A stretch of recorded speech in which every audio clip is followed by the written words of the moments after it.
Buenas noches a todos, amigos de Curiosamente. Estamos aquí en nuestro programa de todos los domingos.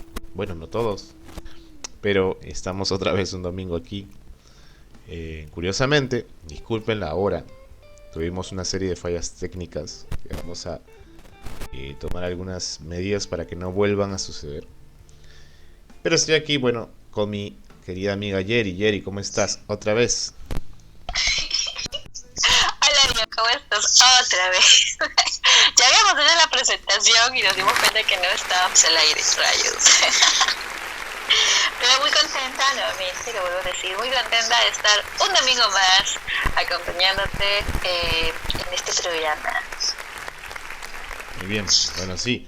Lo importante es que estamos aquí y hoy día vamos a hablar de un tema bastante interesante porque, como te estaba diciendo, fuera fuera del aire, Jerry, pues había habido toda una movilización mediática este mes por el mes del orgullo gay y pues por el mes del orgullo y me llamó la atención mucho, me hizo pensar sobre lo que yo conocía respecto a la historia, ¿no?, de este grupo, porque en la psiquiatría, en función del avance de la ciencia, de los conocimientos, pues se cometieron actos bastante condenables, ¿no? Y estos actos llevaron a que definitivamente uno se replantee la posición, ¿no?, de la comunidad en la sociedad.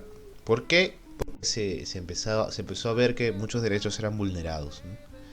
Y entonces hoy día vamos a hablar de eso, Yeri, de la historia. Vamos a hablar de lo que básicamente corresponde a la era, bueno, a una de las eras más oscuras de la psiquiatría, donde se patologizó todo este tema y pues se cometieron algunas barbaries, ¿no?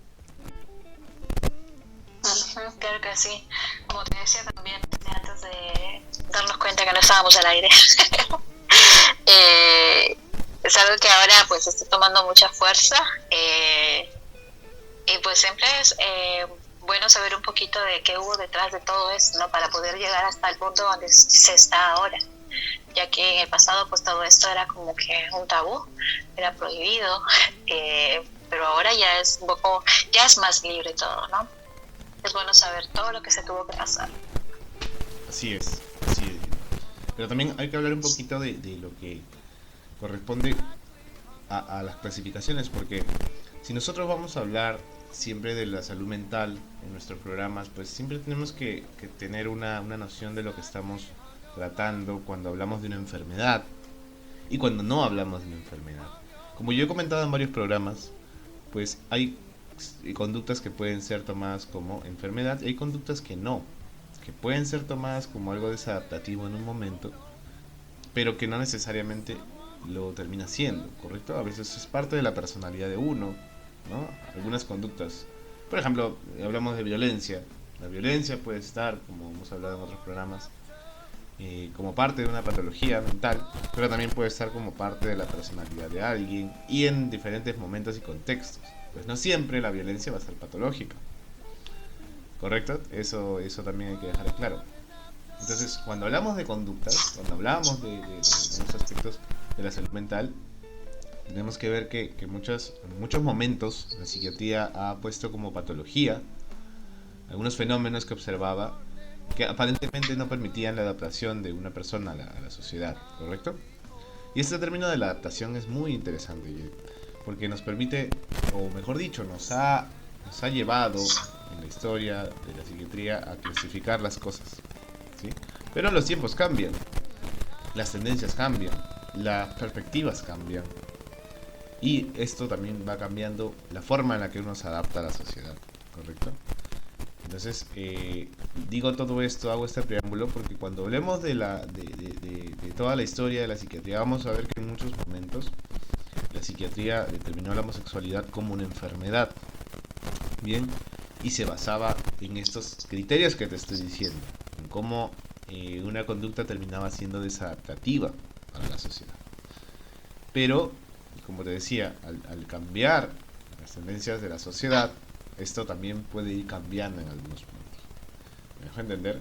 Por ejemplo, hoy se habla de las personas con autismo diferente de como se hablaban hace unos 30 o 40 años, ¿correcto? Y antes se pensaba que las personas con autismo no se podían adaptar ni podían llegar a tener algo importante. Hoy en día vemos que tienen carreras hasta doctorados. Entonces es diferente como como una ciencia termina catalogando algo en un momento, pero luego se da cuenta que no era así.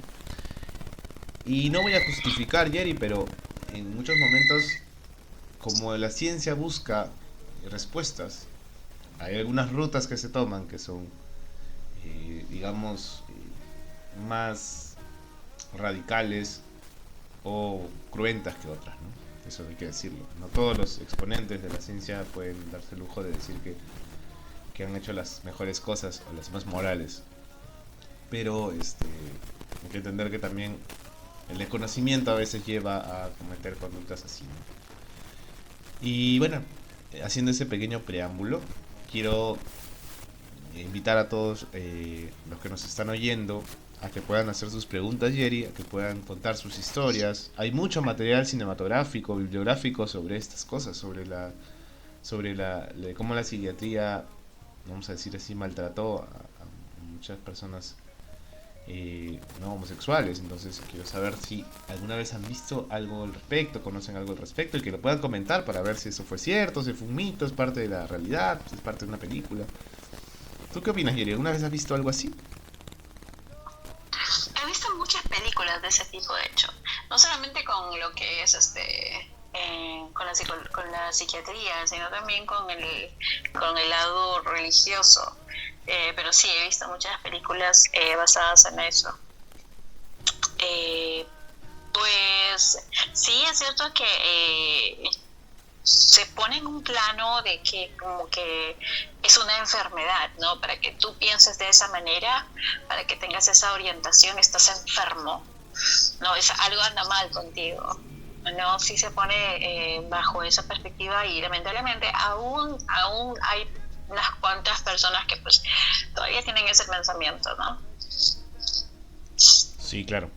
Por eso, en un momento que vamos a empezar a hablar sobre la historia, vamos a ver cómo es que la psiquiatría tuvo este papel de patologizar la homosexualidad porque lo veía como una conducta errática, ¿no? Como una conducta disfuncional, ¿correcto?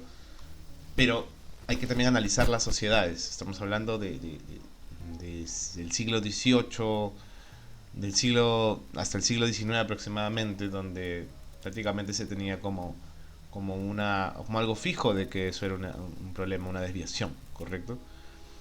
Analicemos cómo era la sociedad de esa época, ¿no? Donde el poder bélico, digamos, la influencia se basaba en territorios, o sea, la forma en la que se pensaba en esa época, había muchas guerras, muertes, enfermedades que no tenían cura. La misma ciencia en ese momento tuvo etapas bastante oscuras y mucha gente se vio perjudicada, mucha gente murió cuando tenía que morir. Estamos hablando de un momento de la historia donde las cosas no estaban claras y por mucha gente no necesitaba cuestionarse, ¿correcto? Pero vamos viendo cómo es que justamente a una respuesta de la sociedad, la ciencia puede tomar en cuenta esto y redirigir sus esfuerzos, redirigir sus rutas, ¿no? Por eso que ahora llegamos a este punto en la actualidad de celebrar digamos un movimiento, ¿no? Donde se busca la aceptación, la libertad, ¿no? O sea, para que vean cómo la sociedad va cambiando. Y esto también tiene repercusión en la ciencia porque como vamos a ver, analizar, en algún momento se dejó de ver y oficialmente esto como una enfermedad, ¿correcto? Entonces ese camino, porque vamos a transitar el día de hoy, viene de un cambio social. Por eso yo invito también a las personas que hoy en día pues estamos en también un momento en la sociedad donde estamos tratando de cambiar muchas cosas. Pero siempre hay que tener una vista crítica, ¿no? Una vista crítica a lo que se hace, a lo que se hace a todo nivel, ¿no? Pero las personas que hablamos de ciencia, siempre tenemos que tener una vista crítica a lo que se está haciendo, ¿no? Esa es la manera en la que luego, posteriormente, se llegan a cambios. Dicho esto, Jerry, no me extiendo más. con la apertura del programa, quiero saber si hay alguna pregunta, alguna historia o algo que nos puedas contar que ha parecido. Tengo preguntas, pero bueno, a ver. Una de las preguntas es, ¿cómo proteger a un familiar que pertenece a la comunidad? Ok, pero primero preguntaría, ¿protegerlo de qué?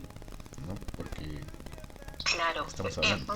me imagino que es a todo el maltrato que a veces se les da a las personas que pertenecen a, a esa comunidad gay, ¿no? Si bien es cierto, como hemos dicho, ya hay mucha aceptación, pero sin embargo hay otras personas que todavía lo toman como una enfermedad, como que son raros, y los atacan, los Correcto. agreden, no solamente físicamente, te ha visto, sino también con palabras, con actos, la manera de tratarlo es diferente, y me Correcto, imagino que va por ese lado. correcto. Hacía la pregunta de protegerlo de qué, porque justamente en lo que tú has dicho, el concepto es muy amplio, ¿no? O sea, hay muchas cosas por las que todavía, vamos a decirlo así, podría necesitar protección de alguna manera. Porque todavía las cosas se están ajustando. O sea, estamos hablando de que recién en el año 90, la OMS, digamos que por fin dijo que ya esto no era una enfermedad. Pero ese cambio social todavía está en camino, ¿no? Así que sí, evidentemente hay muchas cosas de que proteger a las personas de la comunidad por lo mismo que tú estás diciendo. Hay violencia todavía, hay rechazo todavía, por supuesto.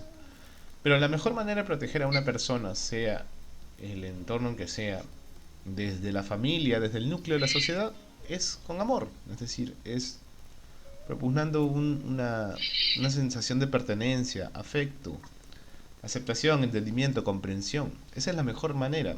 Porque una persona que tiene una autoestima adecuada, una confianza adecuada, un sistema de soporte adecuado, va a tener más herramientas para enfrentarse a las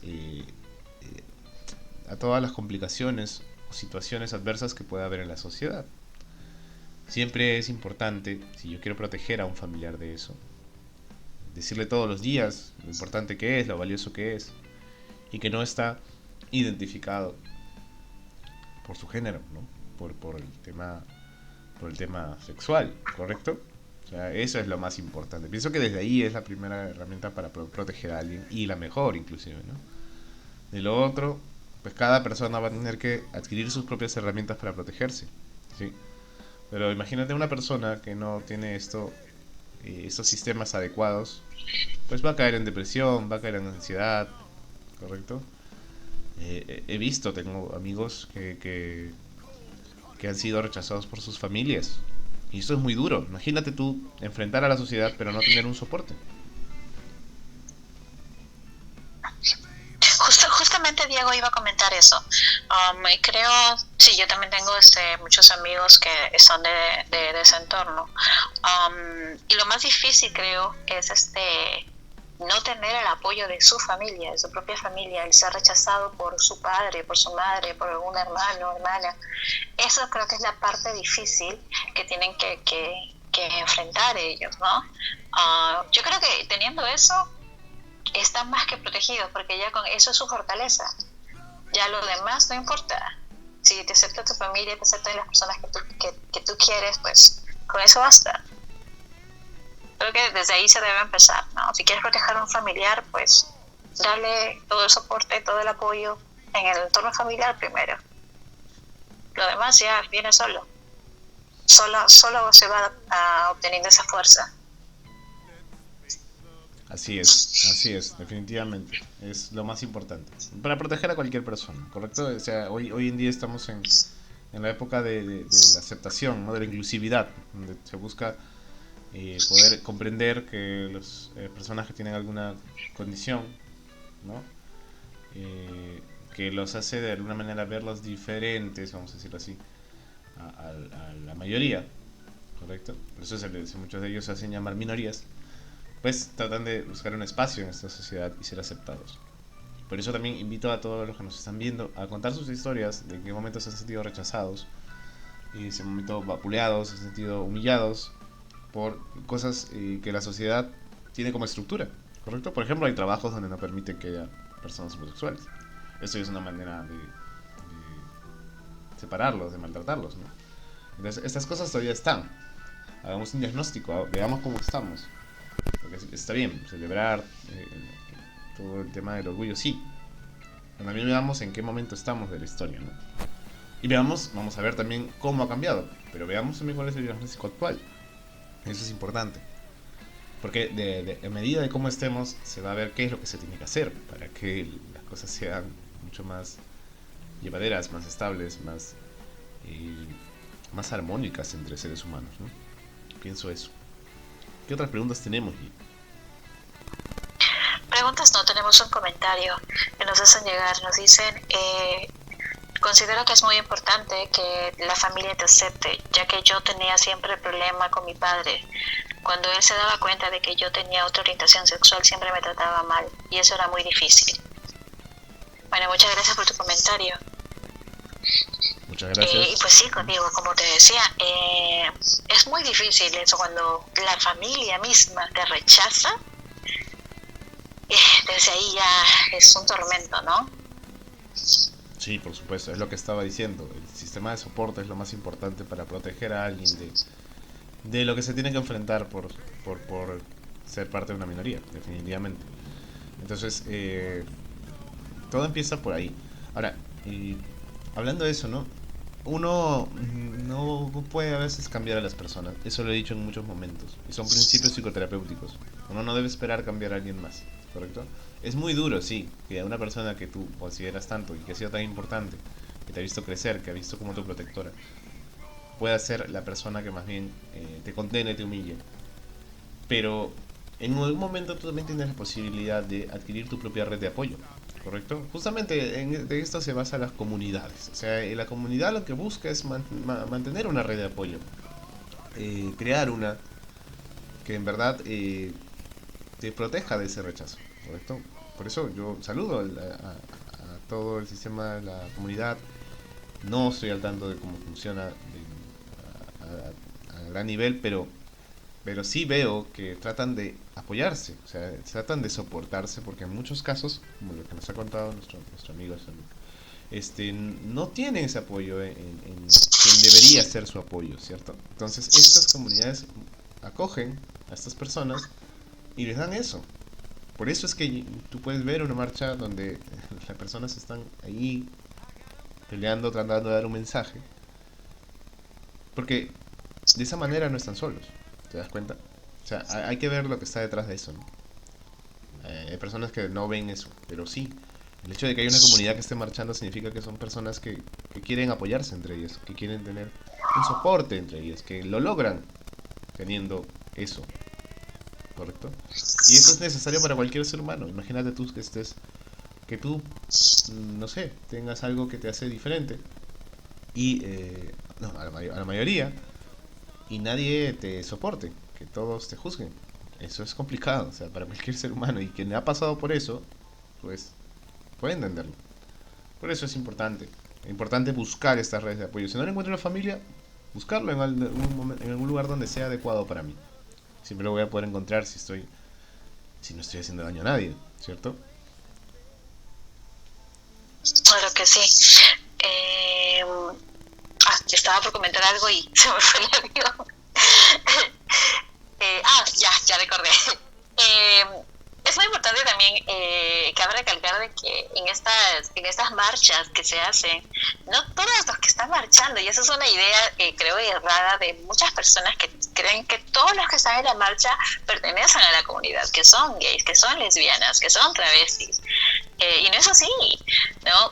Muchas de las personas que están ahí son gentes que son heteros, pero sin embargo están ahí porque dan apoyo a eso, a eso van, ¿no? A apoyar a familiares, a amigos, a sus hijos, ¿no? A sus hermanos que son de esa orientación, ¿no? Y eso es algo también que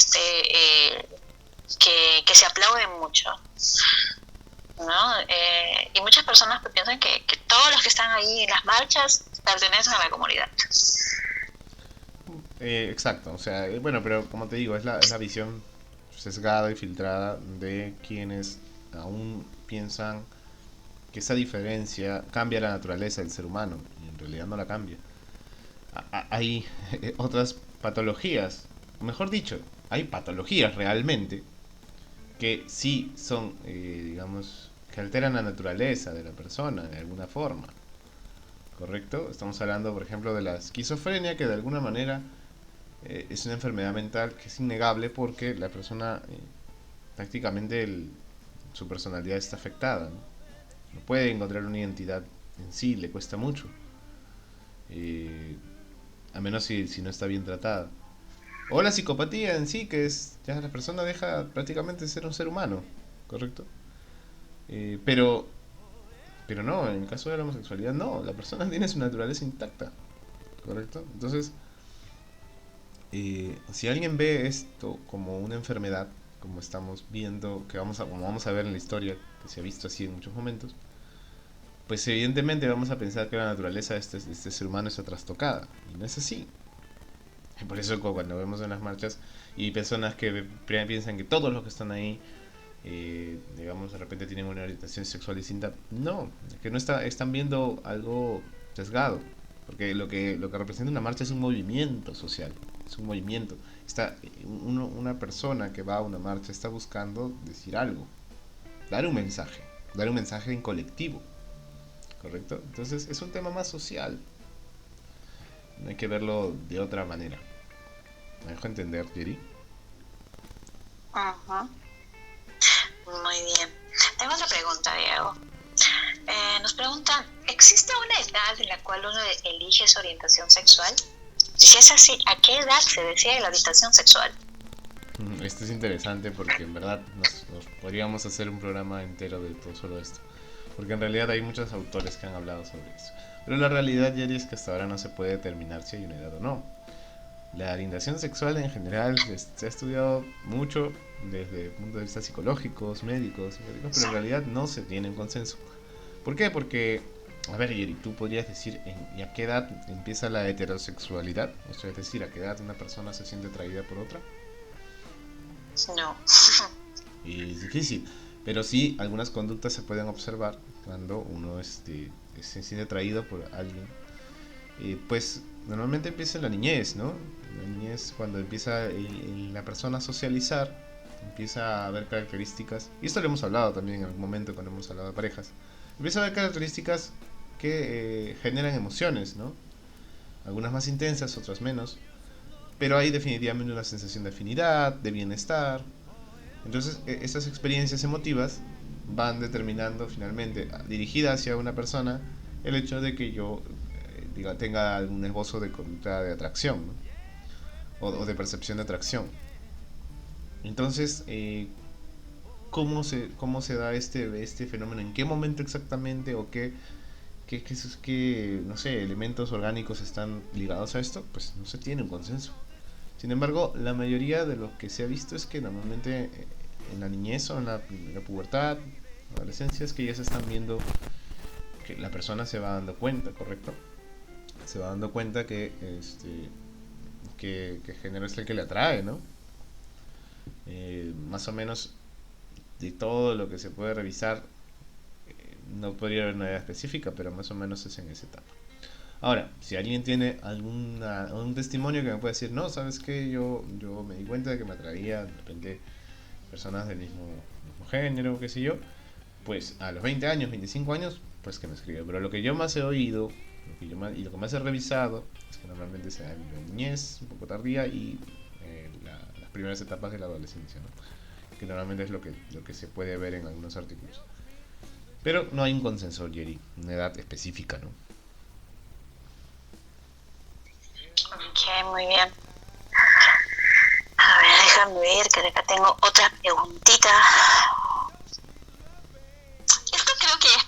Esta pregunta creo que es parte de muchas personas que no están de acuerdo con que alguien sea de otra orientación y como que tienen la esperanza, ¿no? En la cual dicen, si hay la posibilidad que un gay se vuelva hetero.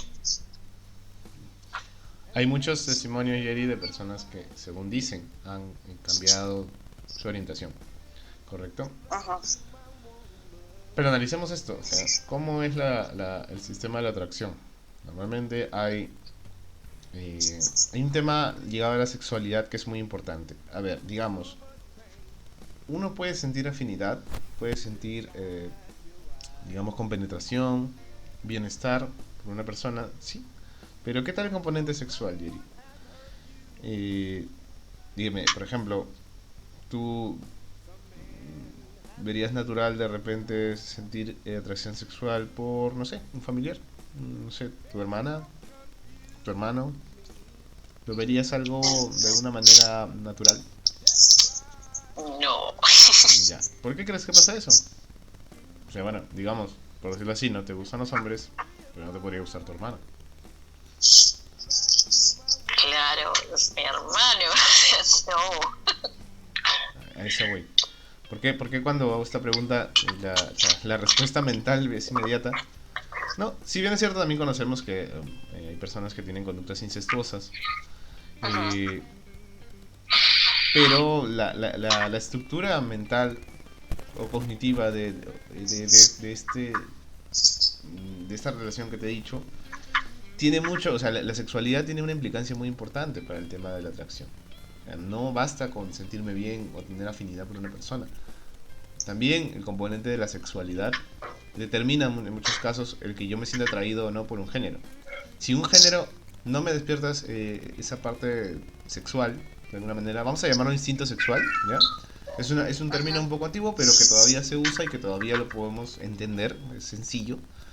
¿Sí? Es parte del ser humano, parte de la condición humana, es el instinto sexual. Y vamos a ver también cómo es que esto ha determinado también en muchos momentos que se hable de la homosexualidad como una enfermedad.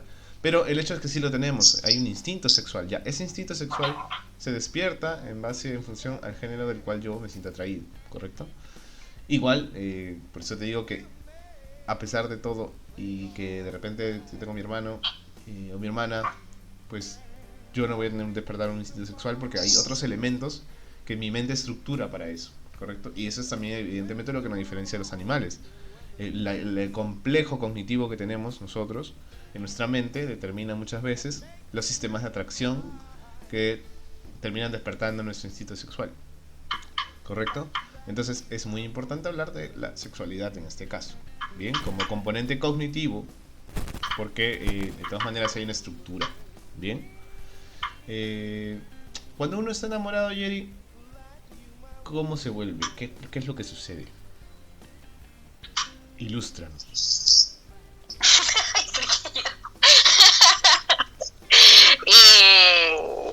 Te tontas. ¿A eso te refieres? Ok, Te tontas. tontas. A ver, ¿qué más nos pueden No decir sé. Como que, nuestros amigos? pues, te llama la atención todo lo que esa persona haga, ¿no? Ok, te llama la atención. ¿Qué más? Todo lo es bonito. Todo es color de rosa, muy bien. Sí. Am, pues eso te gusta, te atrae, te llama la atención. Te sientes bien con esa persona. Correcto, muy Quieres bien. estar con esa persona. Ajá. Muy bien, así es. Por ejemplo, piensas en la persona, ¿no? Ujú. Y también Obviamente. tienes emociones, ¿no? Te extrañas, te alegras si te habla, si no te habla te entristeces, si se molesta te entristeces, las emociones también se despiertan y también quieres ver a la persona y haces lo que sea, ¿no? Por estar con ella, ¿no? De repente vive lejos, pero tú vas, ¿no? Sí, De repente, no sé, es tarde y de repente te llama, igual le contestas, ¿no? sí, Correcto, también. bueno, eso quiere decir que digamos, la emoción, el romance, despierta, ¿no? En una persona eh, estímulos a todo nivel, correcto, a nivel cognitivo, a nivel afectivo, y a nivel volitivo, que es el nivel donde yo hago las cosas, o sea, la motivación, correcto. Pues justamente la atracción tiene esos componentes. Cuando yo me siento atraído por alguien, yo voy a despertar esos tres componentes. En el caso de que una atracción como tal, correcto, va a despertar esos componentes. Entonces, si una persona tiene estímulos que despiertan su cognición, su afectividad y su volición, o sea, su motivación, pues ya se puede considerar que es una atracción per se, ¿correcto? Pero ¿qué pasa? Que algunas personas se confunden pensando que su orientación sexual es porque han despertado una de ellas nada más. Es decir, si yo me sentía bien con esa persona, o sea, me movilizaba emociones, entonces probablemente yo ya, ¿no? Tengo atracción por este género, ¿correcto? O si de repente yo hacía todo lo que esa persona decía y sí, quería estar con ella, sí, a su lado, compartiendo cosas, ah, ya, entonces probablemente yo tenía una experiencia así, ¿no? Yo tenía una experiencia homosexual, vamos a decirlo así, vamos a decirlo en palabras llanas, ¿no? Porque no sé si habrás escuchado ayer y esto, ¿no? De que personas que han tenido una línea de ser heterosexuales la mayor parte de su vida dicen que han tenido una experiencia, ¿verdad? Ajá. Y ya. Pero esto no los determina como personas o bisexuales o homosexuales. Estas experiencias no, porque para que sea una atracción per se, tendría que tener todo esto que he dicho. ¿Me dejo entender? Sí. Por eso es que cuando vemos personas que dicen que de repente eran homosexuales y se cambiaron o de repente, no sé, vamos a decirlo, se convirtieron en heterosexuales, habría que analizar el caso, ¿no? Porque es algo bastante improbable, ya que el sistema de atracción normalmente no cambia. Entonces yo te diría, a ti, Eric, te diría, ¿alguna vez te has sentido diferente en ese aspecto? O sea, tu orientación sexual ha cambiado por alguna experiencia o situación. Ojo, no hablemos de experiencias aisladas, sino ¿ha cambiado tu orientación completamente? Así que me digas, ¿sabes qué? Un año cambió completamente. ¿Podrías decir realmente eso? Mm, no. Correcto. ¿Por qué, Jerry? Porque también parte del sistema de atracción en las personas incluye el tema de la exclusión. Es decir, si yo soy heterosexual, digamos, y me gusta una mujer, pues no me va a gustar los hombres. O sea, hay una exclusión, ¿me entiendes? De mi Ajá. sistema, de mi sistema mental, ¿no? Y en el caso de muchas personas homosexuales, lo contrario. O sea, no pueden ver, por ejemplo, si soy hombre, me atraen los hombres, no puedo sentirme atraído por una mujer. No, mi mente no logra hacerlo, ¿correcto? Y tenemos las personas que son bisexuales que sí han tenido periodos donde, ¿no? Han sentido atraídos por, o de repente al mismo tiempo pueden sentirse atraídos por mujeres, por hombres. O sea, no hay esta exclusión, ¿me dejo entender? Ajá. Pero el sistema de No de atracción está todo, intacto. digámoslo así. Claro, pero el sistema de atracción está intacto. Por eso de que convertirse, normalmente no se ve eso, no se puede evidenciar que hay algo así. ¿Correcto? Respondiendo a la pregunta. Ok. Bueno, Diego, muy bien. ¿Qué te parece, Diego, si vamos con un poquito de música? Muy bien. No Y sé. volvemos con la historia. ¿Está bien? Claro que sí. Sí, sí, sí. Perfecto. Tengo todavía un par de preguntas más y seguimos esperando sus comentarios, sus historias, chicos. ¿Y Así que dónde pueden escriban. comentar, Yeri, por favor? Pueden escribirnos a nuestro Instagram, oficial-curiosamente. Ahí estamos esperando por sus comentarios. Más directo ahí, chicos. Yeri, ¿estás bien? Se te escucha agitada, Yeri. No, todo bien, todo bien. Estoy un poco con la nariz tapada, creo que es eso. Ah, muy bien, Yeri. Volvemos en un Pero momento. todo bien. Claro que sí.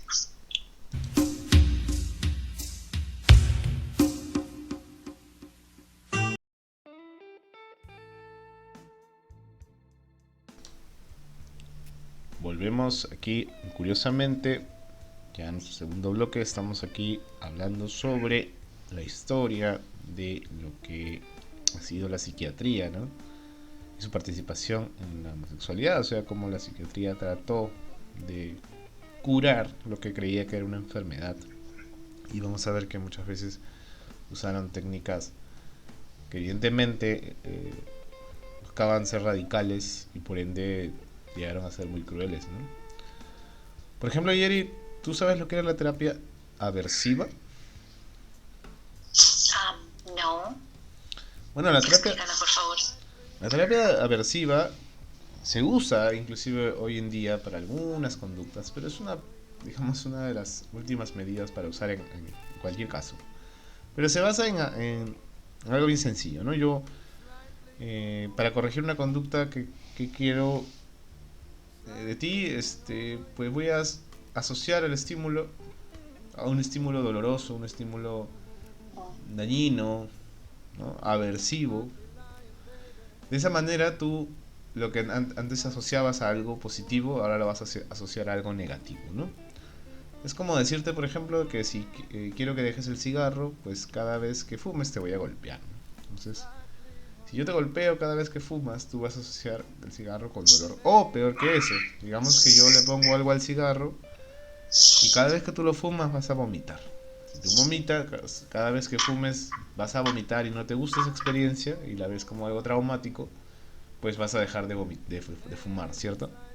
En eso consiste la terapia de aversivo, así, en términos generales. Pues esto se practicó y el siglo, bueno, sobre todo el siglo pasado, el siglo antepasado, perdón. Y se tenía como una terapia para curar la homosexualidad. Entonces lo que se usaba mucho eran eméticos. Entonces a la persona se le exponía a, digamos, los estímulos que normalmente despertaban un tipo de instinto sexual en ellos, ¿no? De categoría homosexual, vamos a decirlo así. Pues y se le inducían con estos eméticos. Que se buscaba que la persona cada vez que tuviera deseos o despertara el instinto sexual, pues tuviera algo nocivo, ¿no? Algún tipo de dolor, en este caso el vómito, ¿no? Y vomitaba por horas y horas y horas. Otro método que se usaba es que se le ponían a las personas, y esto también se usaba en algunas otras enfermedades, ¿no? de índole sexual, pero se le ponía en tinas con hielo, con muy baja temperatura. Y pues esto también asociado a que la persona se estimule sexualmente, pero a la vez sintiendo este dolor del frío en la piel, ¿no? También se usaba agua caliente como una variante de esta técnica. Y esto evidentemente no era una sola vez, era constante, ¿no? O sea, se tenía ya como una terapia, ¿no? Entonces podía ser todos los días, podía ser una vez al día, o sea, era algo repetitivo, ¿correcto? Y con eso se buscaba, como llamaban estas terapias de conversión, buscaban convertir a la persona homosexual a heterosexual. ¿Has visto algo al respecto? ¿Has leído algo al respecto? He visto en películas, de hecho, eh, ese tipo de terapias, con dolor y electroshock y así los trataba. No solamente he visto en lo que es cuestiones de homosexualidad, sino que en otros casos también, pero sí he visto ese tipo de terapias. Pues sí. Entonces, sí, estas son cosas que se hacían, ¿no? Y que han pasado a la historia por lo crueles que eran, ¿no? La persona definitivamente, más que lograr, vamos a decirlo así, el objetivo, ¿no? Lo que más hicieron es que la sexualidad de la persona se viera comprometida, ¿no? O sea, generaron un trastorno a nivel sexual, ¿no? La persona más bien tenía miedo a tener cualquier tipo de respuesta de su instinto sexual que otra cosa, ¿no? Digamos que llegaban hasta abolir su sexualidad, ¿no?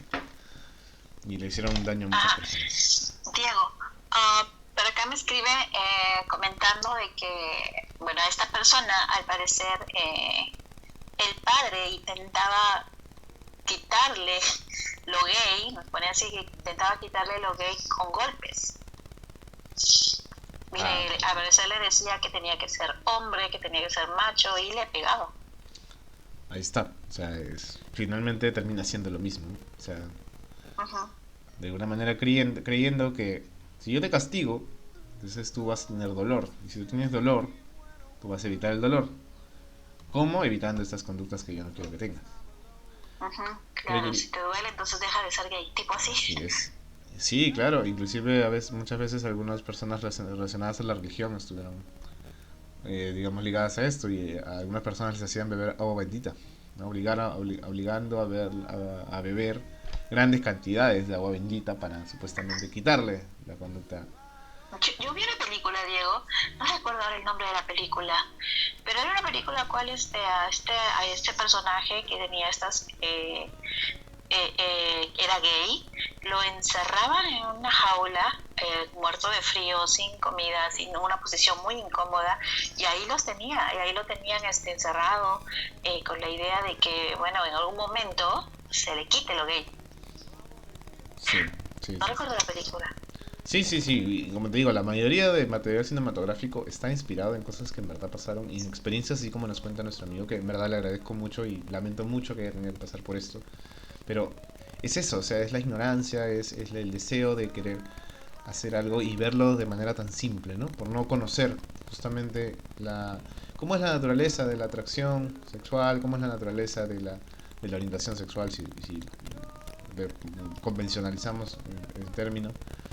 Creyendo que como es una enfermedad hay que curarla, ¿no? Y así como se puede curar una herida, que yo le echo grandes cantidades de alcohol y ya no se infecta, pues de la misma manera quiero ver esto de manera tan sencilla y puedo llegar a este punto, ¿no? Como te digo, mucho de la ignorancia y que en algún momento los profesionales de la salud lo tenían, ¿no? Pero, y justamente quiero aprovechar estas historias que nos están llegando y lo que estoy contando para justamente responder a la persona que dijo si es que la orientación sexual podría llegar a cambiar. ¿Tú te imaginas te torturen de esa manera y a pesar de eso no cambie tu orientación sexual? O sea, si a pesar de todo ese dolor no cambia, ese sufrimiento, esa tortura no cambia, ¿tú crees que sea posible o probable que cambie en algún momento de un momento a otro? ¿No? Imagínate, Jerry, si con toda esa tortura no cambia, es mucho menos probable que de un momento a otro cambie, ¿no? Claro. Por eso o sea, como convencionalismo se entiende que la orientación sexual no es algo que va a cambiar. Con mayor razón, Jerry, si no es algo que va a cambiar, ¿de qué nos sirve tener ideas de rechazo contra las personas, ¿no? ¿De qué nos sirve separarlas? Yo he conocido a una persona que durante muchos años fue homosexual, o sea, y sí, homosexual tal cual. Eh, Esta persona se fue a otro país y cuando regresó, en una oportunidad de sus tantos viajes, regresó, como todo el mundo comentaba, regresó como hombre. Y bueno, él decía que la religión, que se había metido, había encontrado a Dios y que Dios lo había curado y ahora ya era hombre y bueno, eso era lo que él contaba, lo que se rumoraba, ¿no? Que él decía, eh, pero ¿es posible? O sea, porque o sea, muchos años, mucho tiempo fue homosexual, gay, con una vida un poquito movida, loca, digámoslo así, eh, por muchas cosas que hacía, ¿no? Que eran de conocimiento público, y luego pues que regrese pues, prácticamente pues que ya era hombre, decía él, la verdad, dejé de saber de esta persona, dejé de perderle rastro. Hace poco me enteré que murió a causa del COVID y la verdad no tengo idea si siguió con eso de que ella era hombre o volvió, la verdad no tengo idea, pero sí en un punto, en un tiempo sí decía eso, ¿no? Que ella había dejado de ser gay. Uh-huh. Ok, bueno, por eso habría que analizar más a fondo eso que comenta, porque viendo, o sea, lo que entiendo es que tú me estás diciendo que esta persona estuvo expuesta a algún, entre comillas, tratamiento. No, que conoció a Dios, decía él, que había, se había metido en la religión y que había encontrado en la palabra de Dios una respuesta y ahora ya era, que había estado mal durante muchos años, decía él que había estado enfermo, lo dijo así, recuerdo, Uh-huh. y que ahora ya Dios lo había sacado de eso, que ahora ya era normal. Ahí es donde veo o sea, no voy a invalidar la historia, pero hay mucha influencia eh, de las ideas religiosas en tu historia, ¿no? Y yo te Ujú. digo, a ver, es lo mismo, por eso te digo, si tú tienes una conducta ayer y yo te te puno, te castigo por eso. En algún momento tú me vas a decir que no, que sí, que ya no lo haces. Porque, porque si sabes que si tú dices que lo haces, yo te voy a castigar. Ok, eso es en cuanto al castigo físico. Pero también hay muchas veces un castigo social, Yuri.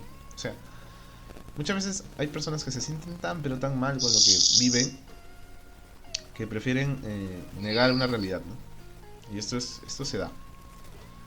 Y muchas veces personas que están en el ambiente religioso que ven determinada su conducta muchas veces por esas creencias, ¿no? Y si no están ligados a esas creencias sufren mucho psíquicamente. Y a veces este sufrimiento psíquico tan profundo, tan intenso, termina modificando sus conductas, sí, pero es una conducta, digamos, igual, aversiva, o sea, para evitar el dolor, ¿no? Pero yo te pregunto, si alguien cambia algo de su naturaleza, ¿lo hace realmente para uno mismo o lo hace por alguien más? O sea, en ese aspecto, ¿cómo crees que sea un cambio más realista? Para uno mismo, ¿no? Lógico, si yo digo que Dios me cambió, pero ¿cómo? ¿Cómo me cambió? ¿Cómo hizo? Despierto un día y soy otra persona, de repente soy una persona muy agresiva, despierto un día y ya no lo soy. Ese cambio lo ves como algo, vamos a decirlo así en todo caso, lo más probable, vamos a suponer que sí, sí fue así, vamos a la historia que nos cuenta, que sí fue así.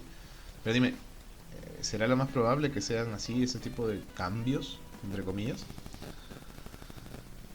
No me parece, ¿no? Ujú. Ahora, dime.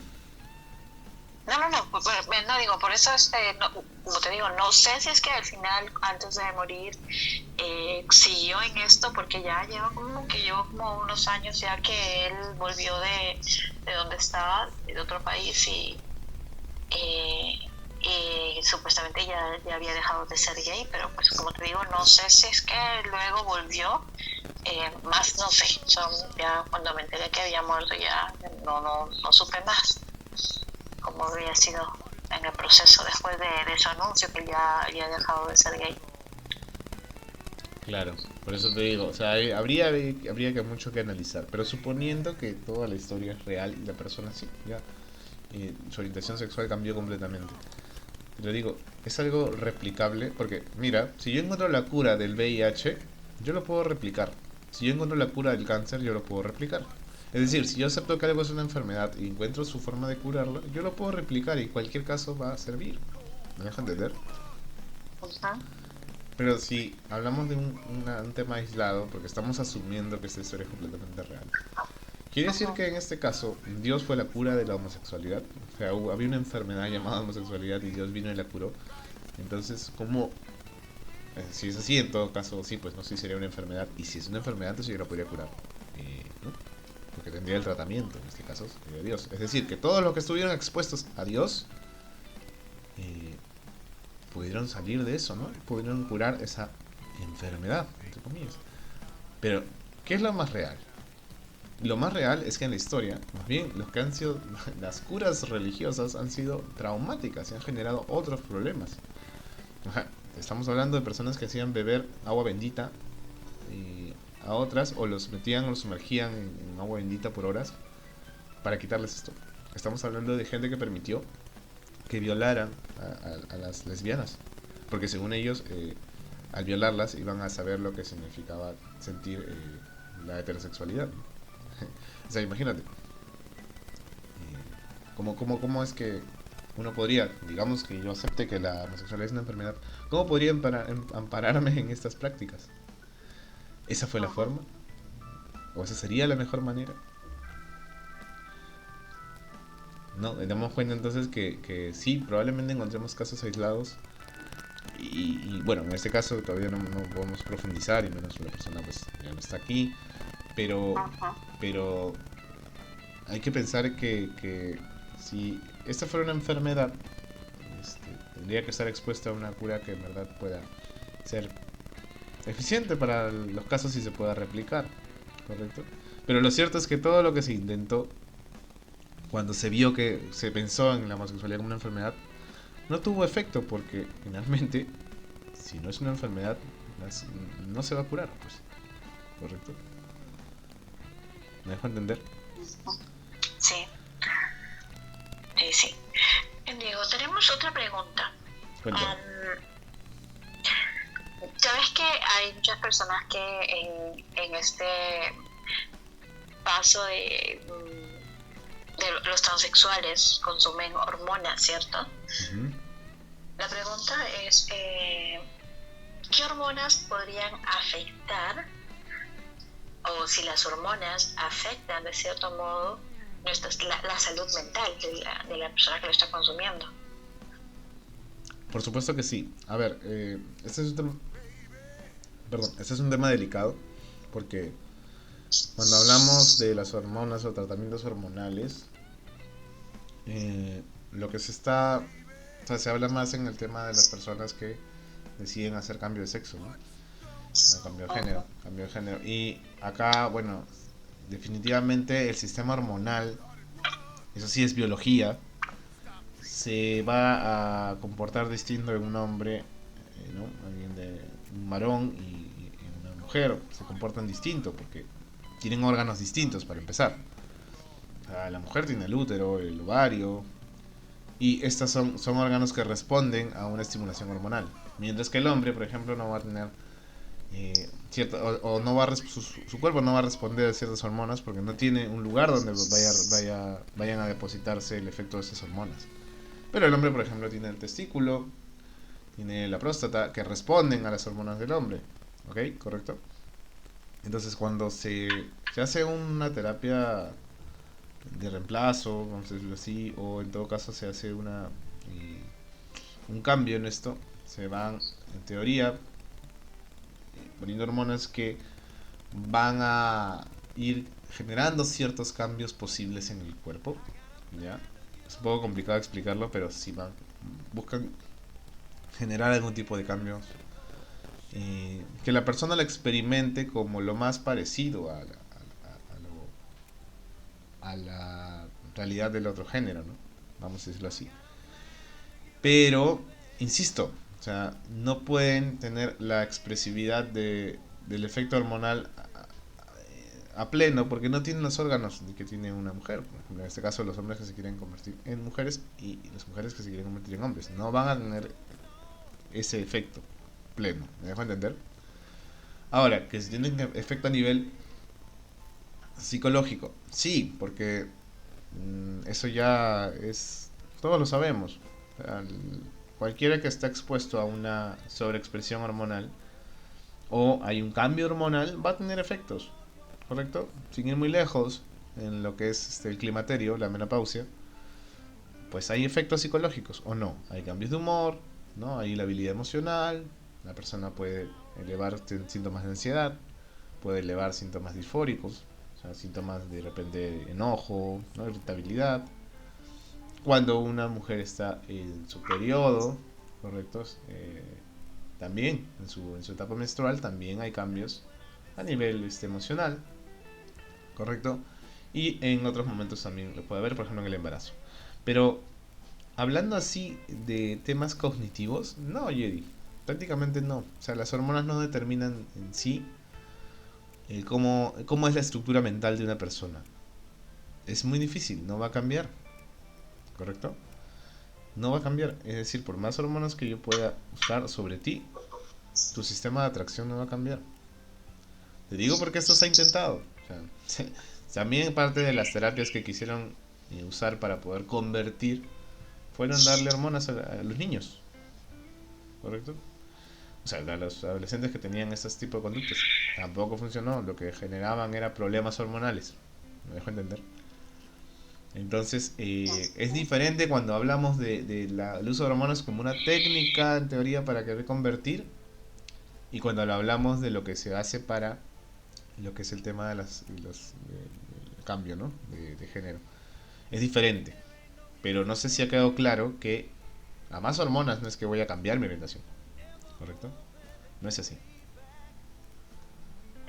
Entonces, no quiere decir que si es que toman o consumen hormonas, toman hormonas, lo que hace que les va a afectar de tal modo que en un futuro, no sé, de repente desarrollen algún tipo de enfermedad mental, autismo, bipolaridad, ansiedad, psicópata, o sea, seguro psicópatas, qué sé yo, no tiene nada que ver con eso. A ver, es que si hablamos de hormonas sexuales, no deberían. Ahora, si estamos hablando de de algo, por ejemplo, hay tumores que hacen que la persona exprese hormonas ya de manera descontrolada, ¿correcto? La mayoría no tiene efectos a nivel psicológico, pero en algunos casos se dice que este cambio hormonal puede precipitar un problema de salud mental, ¿correcto? Por ejemplo, se habla que en el tema de hay una psicosis, ¿no? Que es la llamada psicosis puerperal, que es cuando la mujer acaba de tener su bebé, entra en un estado psicótico, ¿ya? Les pasa a algunas mujeres. Pues una de las teorías relacionadas a la explicación de este fenómeno es el tema hormonal. Es decir, que ese cambio hormonal que se está dando en ese momento, relacionado con factores estresantes y muchas otras cosas, termina derivando en esa psicosis. O sea, ¿quiere decir que en algún momento las hormonas pueden precipitar problemas de salud mental? Sí, podrían, pero son casos muy aislados y muy específicos, ¿correcto? Y en muchos casos, por ejemplo en casos de tumores que sobreexpresan cierto tipo de hormonas, también podemos ver que hay temas relacionados a la depresión, ansiedad, o sea, otro tipo de enfermedades mentales, sí, relacionadas a otro tipo de hormonas. Por ejemplo, la hormona de la tiroides, cuando está muy baja, el hipotiroidismo determina en muchos casos depresión. Pero hablando así del tema de la homosexualidad en sí, porque una persona se ponga hormonas no se va a va a cambiar su orientación sexual, ni va a tener depresión porque de repente está haciendo un tema de cambio, no va a llegar a eso. ¿Sí puede haber cambios de humor? Sí, claro, como los hay en la mujer cuando en distintos momentos de su vida. Pero tanto así como generar una enfermedad mental, no. Eso no pasa. Ok, vale. Pero creo que hay muchas dudas con respecto a eso, muchas personas que tienen en mente hacer ese tipo de cambios y bueno, tienen esa curiosidad, ¿no? Uh-huh. Bien, Diego. ¿Te parece si vamos con un poquito de música o todavía no? Sí, pero antes de eso quería comentar un poquito porque quería aprovechar este bloque para hablar un poco de la historia, ¿no? Porque quería hablar, sí, porque es importante que entendamos que la visión que se tuvo anteriormente en los siglos pasados, estamos hablando, como te digo, ha habido un fenómeno que fue, digamos, de alguna manera estable desde el siglo XVIII hasta el siglo XIX, ¿ya? O sea, en ese siglo al menos, el tema de la sexualidad era más visto como un tema de órganos, ¿correcto? Es decir, lo que determinaba tu sexualidad era el órgano que tenías, ¿correcto? Si tenías el pene, tenías el órgano, el aparato reproductor masculino, eras hombre, y si tenías el aparato reproductor femenino, eras mujer. Pero habían alteraciones, Jerry. Habían alteraciones a nivel de esa parte, como el hermafroditismo, ¿correcto? Entonces ahí lo que las personas hacían, o mejor, estamos hablando de los médicos en esa época, eran ver la conducta. Es decir, si había una persona que era hermafrodita, tenía expresados en cierta parte ambos sexos, por decirlo así, pues se veía la conducta. Entonces, de acuerdo a esto se decidía, ¿correcto? De acuerdo a esto se decidía si se comportaba como mujer, o sea, más comportamientos femeninos, entonces el sexo era femenino. Si se comportaba más como varón, o le gustaban las mujeres, pues se había expresado el sexo masculino, y de acuerdo a esto decidían cómo tratarlo, ya te imaginarás, ¿no? Entonces era más anatómico, ¿correcto? O sea, estamos hablando de que en ese siglo el tema de la sexualidad era algo mucho más anatómico, ¿correcto? Y si había una conducta de homosexualidad, entonces veían esto como una patología a ese nivel. Es decir, algo no se había expresado bien ahí. Por eso había esto. Por eso lo consideraban una enfermedad. ¿Te das cuenta? Porque ellos pensaban así. Si tiene un pene, si tiene testículos, es hombre. No tendría por qué comportarse como mujer. O no tendría por qué sentirse atraído por otros hombres. Acá hay un problema. Un problema a ese nivel. O sea, el problema lo genitalizaban, vamos a decirlo así. ¿Correcto? Entonces ahí ese digamos, donde empezaban a hacer estas conductas para corregirlo, porque lo veían como una desviación de eso, ¿correcto? Eso fue una etapa del sexo genitalizado, es decir, ahí los problemas de sexualidad estaban ligados a eso. Cuando ya entramos al siglo XIX, empezó ya a abordarse la sexualidad de un tema más psicológico. Se hablaba mucho de lo que era la identidad sexual, ¿correcto? Ya no solamente en términos anatómicos, sino hablaba mucho del impulso. Pero entonces acá empezaron a ver que si había conductas de homosexualidad era por un problema en el instinto sexual, en la identidad sexual. Entonces, esta identidad sexual había quedado desviada, ¿correcto? Y muchas personas pensaron que era por temas traumáticos. Que inclusive te digo, hasta ahora se piensa, y esto estamos hablando del siglo XIX, que personas se pueden volver homosexuales porque han tenido traumas sexuales. Ya, no, eso se pensaba en el siglo XIX, dejemos de pensar así, si es que todavía hay gente que piensa así. No es así, ¿correcto? En esa época se pensó eso, que la identidad sexual se trastocaba por algo que la persona había vivido, ¿correcto? Entonces, es de ahí donde nacen estas conductas, estas terapias, entre comillas, de conversión, ¿correcto? ¿Por qué? Porque si ha sido asociado a un estímulo que pasaste en tu vida, entonces hay que quitar ese estímulo. ¿Cómo? Pues con las cosas que hemos ido relatando. Y bueno, ¿qué entidad crees que apoyó ese tipo de prácticas? Pues la religión, ¿no? Sobre todo la católica. Definitivamente. Ujú. Ajá. Entonces fue justamente en este siglo donde se han visto más de lo que eran este tipo de terapias aversivas, conversivas, donde torturaban a la persona para que pueda tener un cambio a nivel de esta orientación. ¿Pero por qué? Porque ya no veían el problema tanto del órgano, sino veían el tema más de la identidad, ¿no? El problema psicológico, como un impulso. Y muchas veces asociaban esto del impulso como, digamos que también la persona tenía conductas inadecuadas. O sea, tenía impulsos inadecuados. O sea, un tema relacionado a los impulsos. Es decir, que esta persona no podía controlar sus impulsos. ¿Correcto? Y a esto entonces ya lo patologizaron y le llamaron una enfermedad que estuvo mucho tiempo, digamos, en el DSM, en el manual de enfermedades, que eso sea la desviación sexual, ¿no? Así le llaman, la desviación sexual. Y que posteriormente fue quitada, ¿no? Posteriormente fue quitada y ya en el DSM-3, más o menos en el año 73, a primeras vez salió, ¿correcto? ¿Por qué? Porque ya se vio que esto no era así. O sea, ¿y cómo se vio? Pues, Jerry, pues empezaron a analizar, porque cuando tú buscas una enfermedad, tú la tienes que buscar, tienes que buscar en el origen. ¿Y cómo hacemos para buscar el origen de algo que está en la mente? Obviamente se estudió el cerebro, ¿correcto? O sea, se hizo autopsias, necropsias, se estudió temas hormonales, como lo que estábamos comentando. Entonces se trataba de buscar si esto estaba en otro sitio. Esto ya fue más en la década del siglo XX, ¿no? Entonces no se encontraba, porque en verdad no hay una evidencia orgánica que puedas decir, ah, sí, aquí está, en este lugar del cerebro está la homosexualidad. No, no se encontró. Entonces ahí viene la psiquiatría, porque cuando no se encuentra algo a nivel orgánico, la psiquiatría todavía tiene un papel que jugar ahí. Por eso es que la psiquiatría se encargó de este tema durante ya todo el resto del siglo XX y se trataba de dar explicaciones, ¿no? Bueno, acá aparecieron muchas personas eh, que hablaban sobre esto y pues vamos a ver en el siguiente bloque cómo es que la psiquiatría ya en sí termina dándole forma a esta, o sea, primero como enfermedad, pero cómo ellos mismos, junto con también un movimiento social, ¿no? Que rechazaba las prácticas que se hacían para este tema de tratar esto como una enfermedad, es que terminaron cambiando el hecho de que esto era una enfermedad y cómo es que la comunidad médica terminó por retirarlo como la homosexualidad como una enfermedad, ¿no?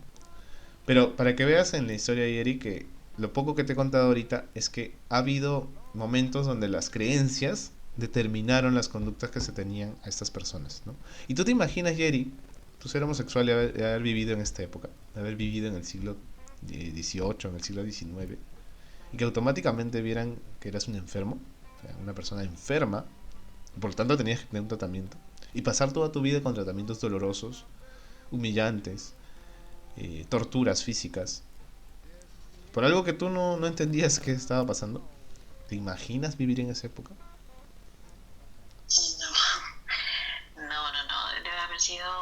no solamente por lo que dije, ¿no?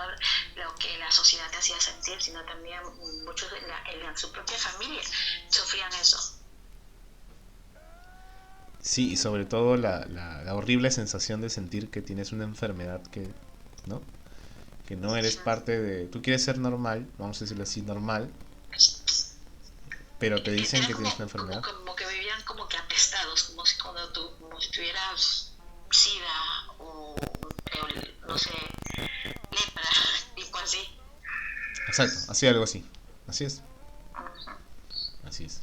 Volvemos entonces con la segunda parte de la historia, con las preguntas que haya, ¿correcto? Ya para finalizar este programa. Y bueno, igual, Jerry, que nos sigan escribiendo, ya sabes dónde.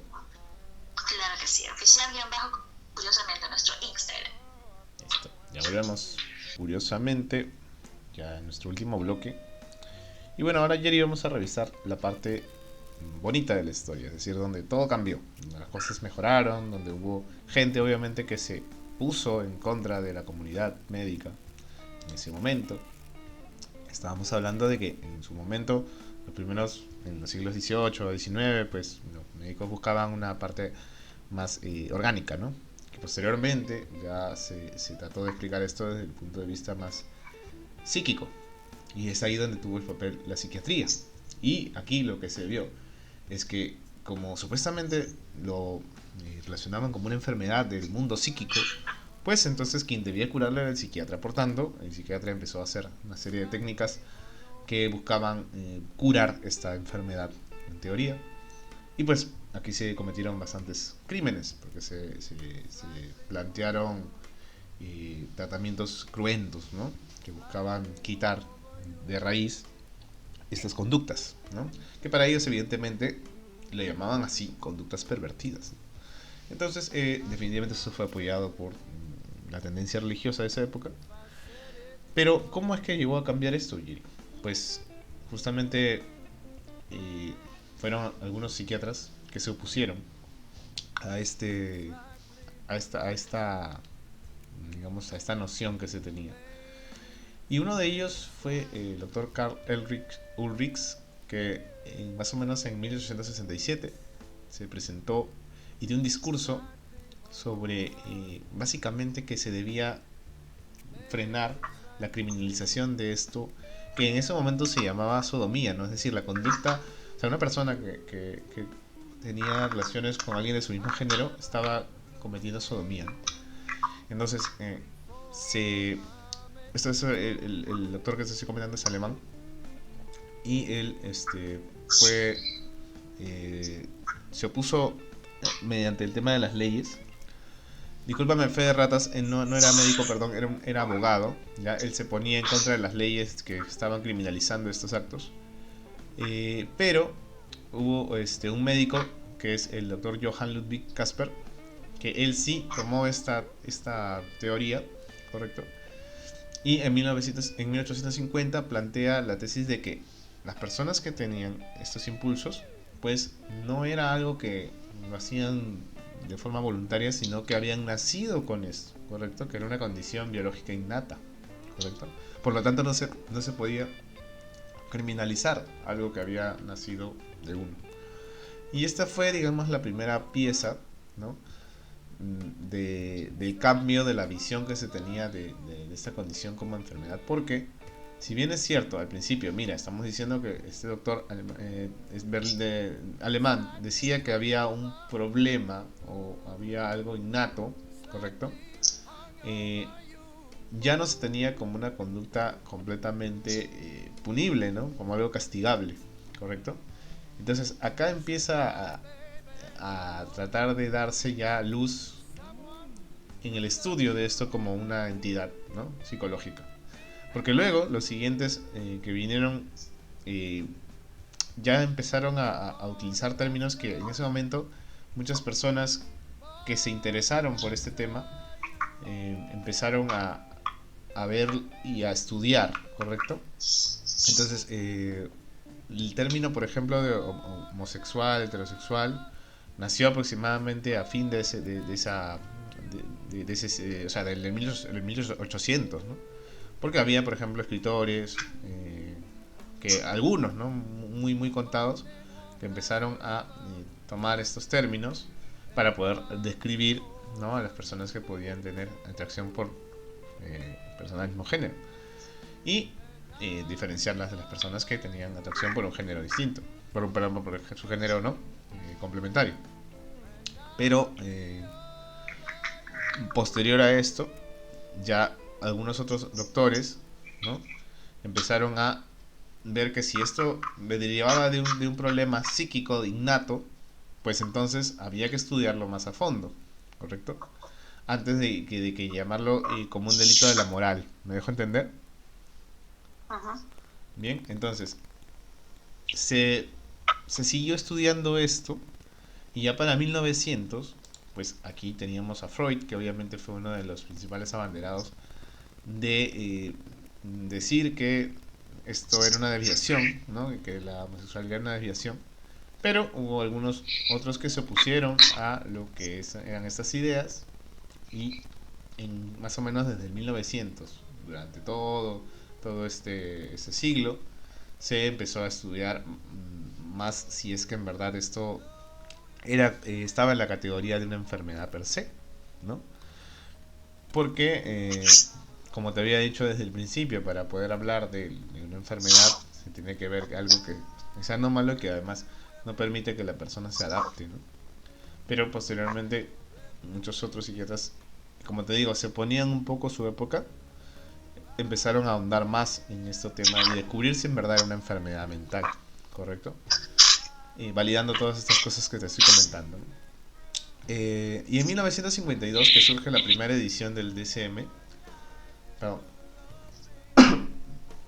aquí todavía se considera una enfermedad mental, pero ya tenían pocos criterios para poder establecerla como enfermedad mental.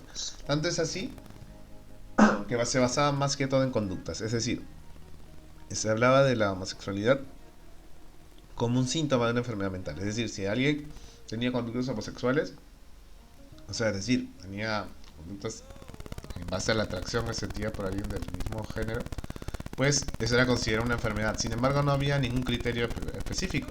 Sencillamente era tomada la valoración del psiquiatra que en ese momento evaluaba a la persona, ¿sí?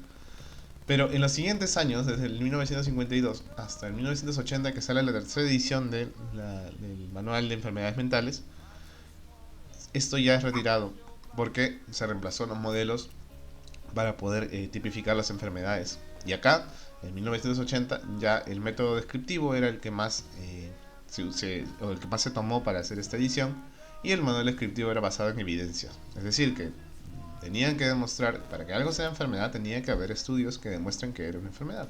Y esto no se tenía. Y es por eso es que esta versión fue la primera que eliminó a la homosexualidad como un criterio diagnóstico. Estamos hablando del año 1980, ¿correcto? Luego se siguieron haciendo más estudios, ¿correcto? Y ya la comunidad científica se estaba tomando más, digamos, papel para estudiar este tema.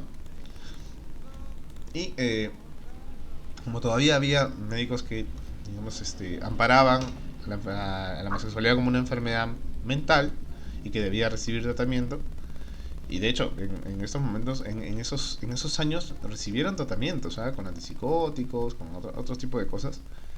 Pero esto llegó a la ONU y aproximadamente ya a inicios de los años 90, bueno, más o menos terminando, ¿no?, en los años 80, inicio de los años 90, es que se propone el reconsiderar, digamos, los criterios que se tenían para definir a una enfermedad mental como tal.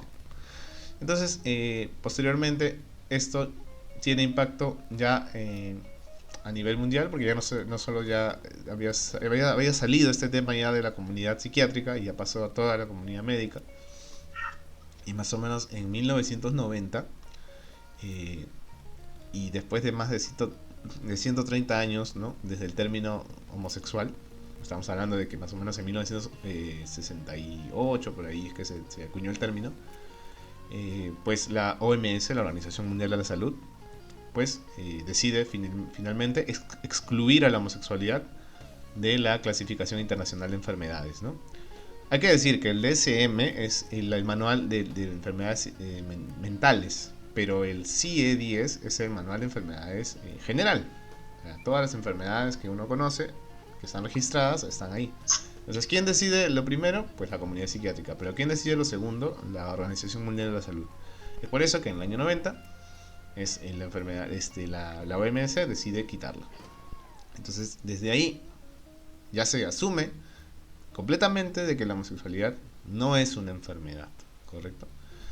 Y bueno, ya lo siguiente que hemos visto son los cambios que han habido al respecto, ya a nivel social, desde los años 90 hasta la actualidad, ¿no? Pero un paso muy importante, vamos a marcar dos pasos muy importantes para esto, es esto que se empezó a plantear a finales del siglo XIX, ¿correcto?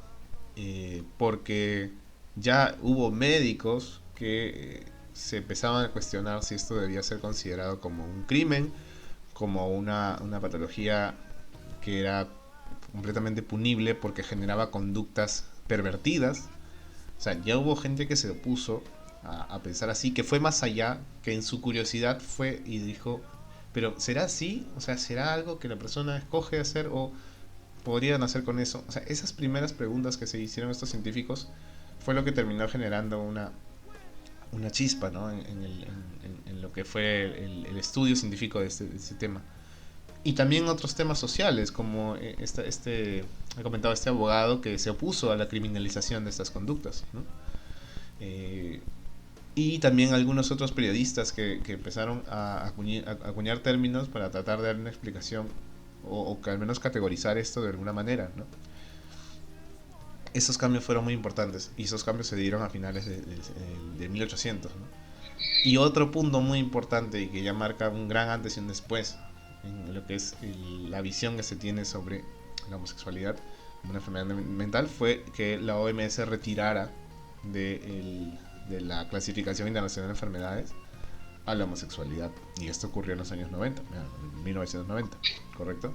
Entonces, de a partir de ahí ya se ve un gran cambio a nivel social.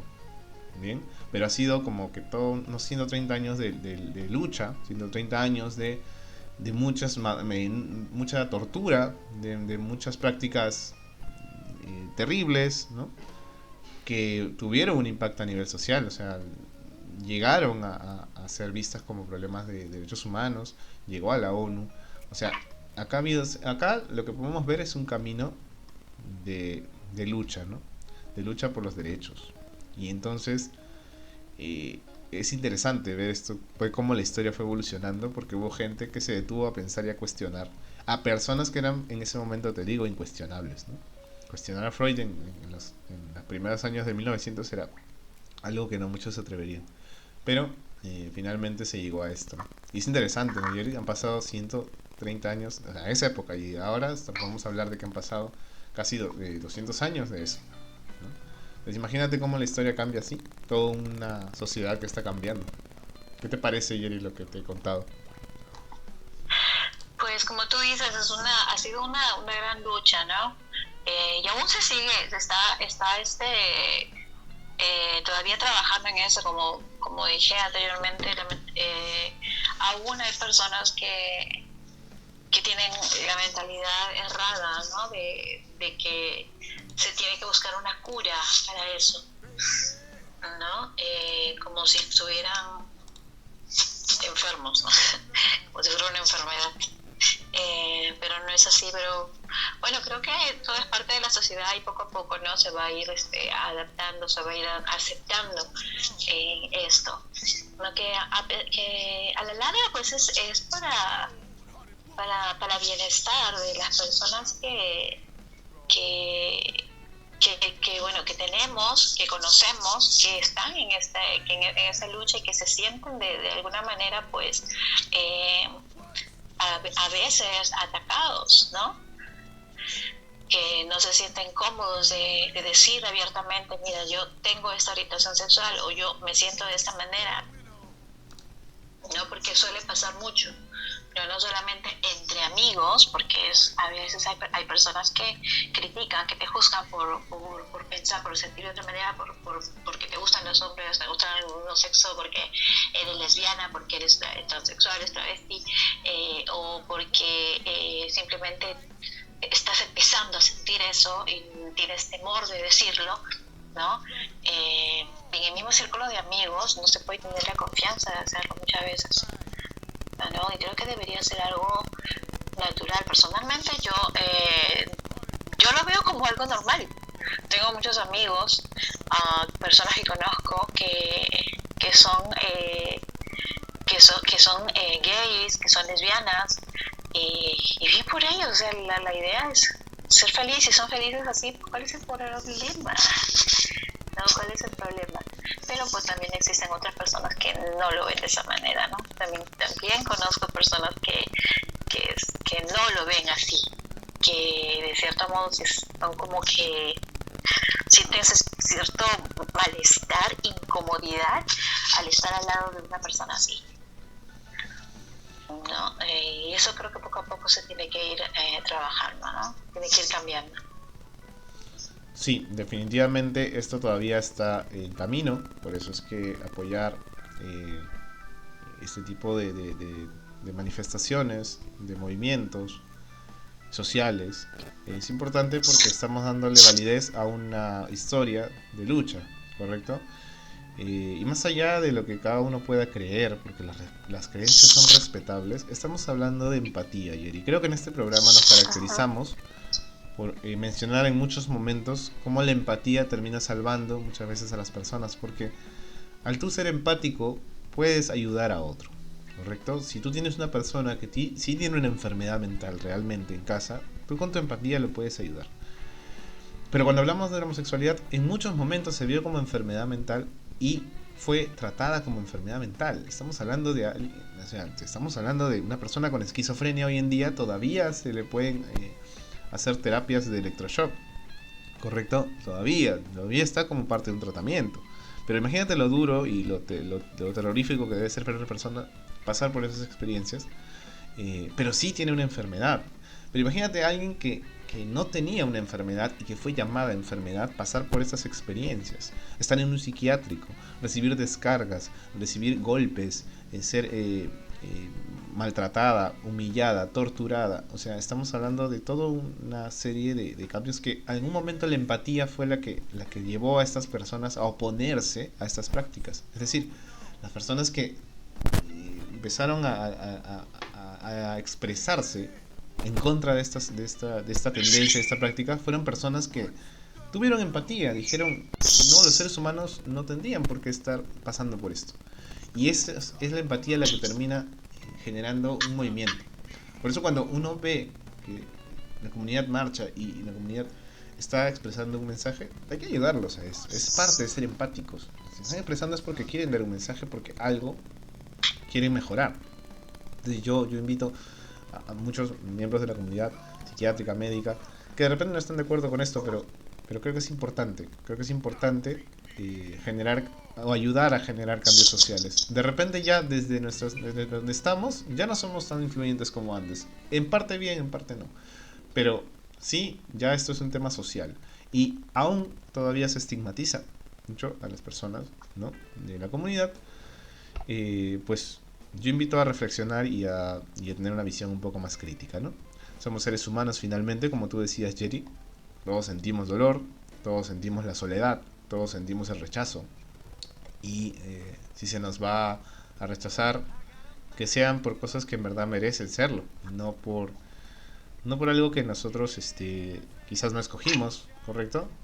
Quizá no entendemos muy bien, ¿no? Y esto también lo extrapolo a otras enfermedades, o mejor dicho, a enfermedades realmente, o a condiciones, mejor dicho, mucho mejor dicho, a condiciones, porque muchas condiciones no son enfermedades, pero sí hay condiciones que nos hacen diferentes a otras personas, ¿correcto? Y que no llegan a ser enfermedades. Por ejemplo, el tema de la personalidad, ¿no? Por ejemplo, una persona ansiosa, una persona que, no sé, tiene ciertas tendencias diferentes, no necesariamente es una enfermedad, entonces no hay que verlo como tal. ¿Bien? Entonces yo invito a tener un poco más de empatía, a ser un poco más críticos, a ser un poco más y también visionarios, ¿no? Porque hay que ver cómo es que cuando uno se expresa, esta expresión puede resonar inclusive 200 años después, Yeri, como hemos visto en la historia. Y finalmente, ¿qué se logró? Se logró que muchas personas dejaran de ser torturadas. O sea, imagínate, ¿no? Si de repente levantamos la voz hoy o ayudamos a que algunas personas se expresen hoy, podríamos estar ayudando a que acá en 100 o 200 años, a 100 o 200 años, alguien deje de ser maltratado, alguien deje de ser humillado. Entonces no hay que tener temor con eso. Esa es mi reflexión el día de hoy, Yeri. Diego, tengo una última pregunta, que la voy a generalizar, ¿ok? Nos preguntan, ¿qué consejo le darías a los padres? Pero yo lo voy a generalizar.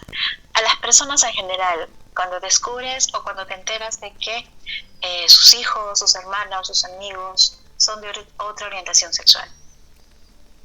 Aconsejo completamente, insisto, empatía.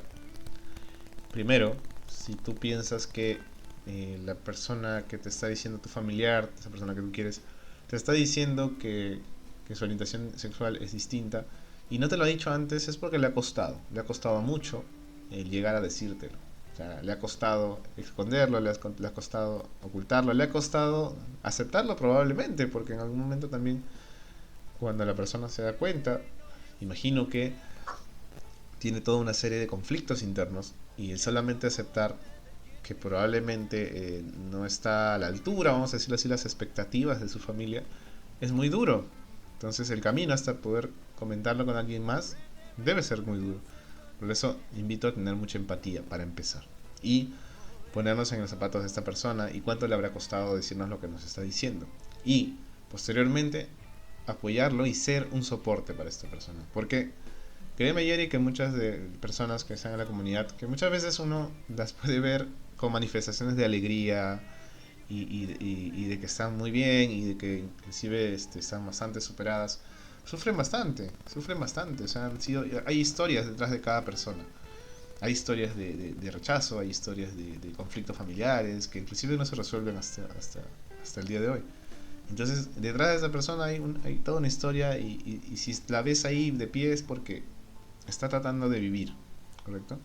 Entonces, ser un soporte, ser un apoyo para ellos es algo que ayuda bastante, y lo he podido vivir con muchos amigos que pertenecen a la comunidad, que en verdad son seres humanos bastante empáticos, porque justamente han pasado por experiencias bastante fuertes. Entonces, invito a abrir un poco más los ojos, abrir un poco más el corazón y abrir un poco más la mente.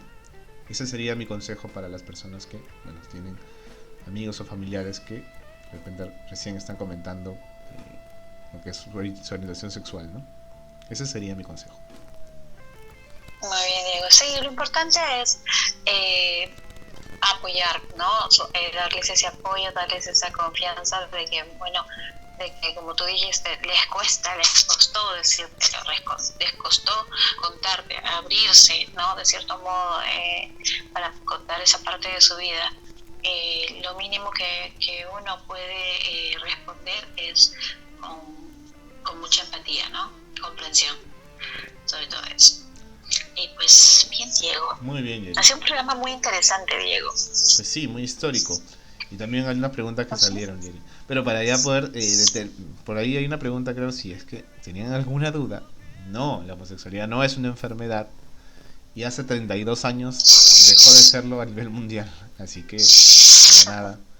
Así que cualquier otra pregunta o relacionada al tema, Yeri, que nos quieran hacer, pues hay un montón de temas que derivan de esto. Pues ya saben, que nos escriban, Yeri, y ver qué podemos hablar, ¿no? Para ayudar. Claro que sí, ya saben, está nuestro Instagram, oficial_curiosamente, o también pueden encontrar este tema y otros temas que hemos tratado en el programa en nuestro canal de YouTube, en Curiosamente Oficial, que ahí nos encuentra. Muy bien, Yeri, la próxima tenemos también un programa bien interesante, así que ahí vamos a a ver. Todos los programas son interesantes, digo, por favor. Pero unos más interesantes que otros. Cada vez, cada vez. Muy bien, Yeri. Ok. Listo, que tengas buena semana, Yeri, y a todos nuestros amigos que nos escuchan.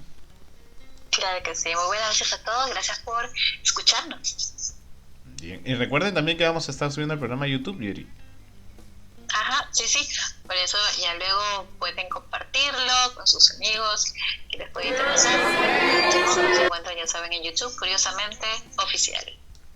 Muy bien, entonces esto es todo.